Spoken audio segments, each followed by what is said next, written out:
A few months ago, my anxiety was completely off the charts. I was dealing with constant restlessness. I couldn't sleep properly.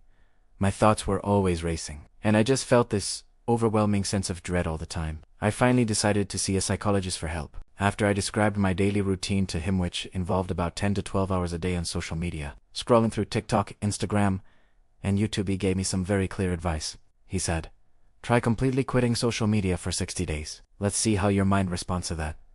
At first, I thought it was a pretty extreme suggestion, but I was desperate, so I accepted the challenge. The protocol I followed, combined with my therapy sessions, was pretty strict. First, I deleted all social media and addictive streaming apps from my phone. Then, I switched to a basic phone that could only make calls and send essential messages. I put my phone on airplane mode every single night from 8 p.m. until 8 a.m. the next morning. I also committed to 90 minutes of intense physical exercise every day, and I started each morning with 20 minutes of either complete silence or conscious breathing exercises. Now, let me walk you through what I discovered about my anxiety, week by week. During the first 2 weeks, things got worse before they got better. My restlessness actually increased, which I later learned is normal. My brain was essentially looking for its usual fix of constant stimulation. I felt even more anxious than before, and I almost relapsed and re-downloaded the app several times. It was a real struggle, and I had to fight the urge constantly. It felt like my brain was screaming for that dopamine hit it was so used to getting.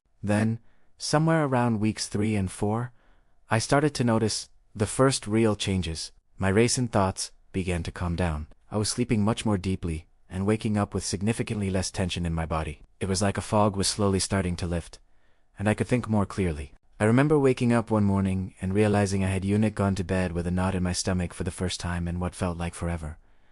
That was a huge turning point for me. I started to feel a glimmer of hope that this experiment was actually working. By weeks 5 through 8, the transformation was incredible. My anxiety levels dropped dramatically. That constant cloud that had been hanging over my head was gone. I found that I could concentrate for hours at a time, something I hadn't been able to do in years. I was fully present in real-life conversations, enjoying the connection with people without feeling the need to check my phone. I felt a sense of calm that I honestly couldn't remember ever having. The silence that used to feel uncomfortable now felt peaceful. It was like I was rediscovering parts of myself that had been buried under layers of digital noise. So, what happened after the 60 days were up?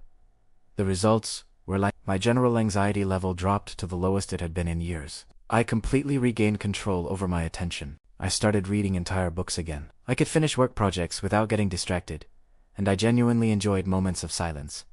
My personal relationships improved dramatically. I was more present with my friends and family, more empathetic, and far less irritable. My energy levels were stable throughout the day, without the usual afternoon crashes or the constant need for a digital escape. But the most shocking discovery for me was realizing that a huge part of my anxiety wasn't just me or some inherent flaw. It was being fueled by the constant bombardment of information, the endless comparisons to others, and the non-stop notifications from my phone. This whole experience taught me that the goal isn't to eliminate technology forever. That's not realistic for most of us. The goal is to reset your brain and learn how to use these tools with balance and intention. Today, several months later, I have started using a few social media platforms again, but in a very limited and conscious way. And guess what?